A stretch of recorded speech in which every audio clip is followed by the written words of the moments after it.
Easy methods to get rid of hiccups fast. Swallow something sweet. A spoonful of sugar is a well-liked hiccups cure because its Riceiness could slightly irritate the windpipe, resulting in the phrenic nerves to reset themselves, although there's no evidence of this. Don't miss these 9 clear signs you are overeating sugar. Have a little honey. Put 1 teaspoon of honey, stirred in warm water, on the rear of your tongue, and swallow it. Like dill, honey may potentially tickle the vagus nerve to help make the hiccups stop. Bonus: honey is another known infection fighter and cough soother. Tasty chocolate remedy.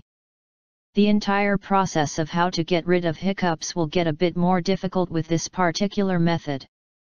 Eat some powdered chocolate drink. Combine cacao or Ovaltine quickly the spoon. Swallowing the spoonful is not simple and easy, should cure the hiccups. Sip some hot sauce.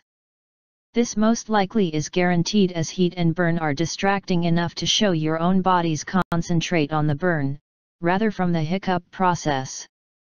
Hot sauce is yet another great sore throat treatment. Possess some peanut butter. A large spoonful of peanut butter is really a classic cure if you are pondering how to get rid of hiccups. While eating and becoming your tongue and teeth, your swallowing and breathing patterns are interrupted. And therefore, the hiccups is going to be history.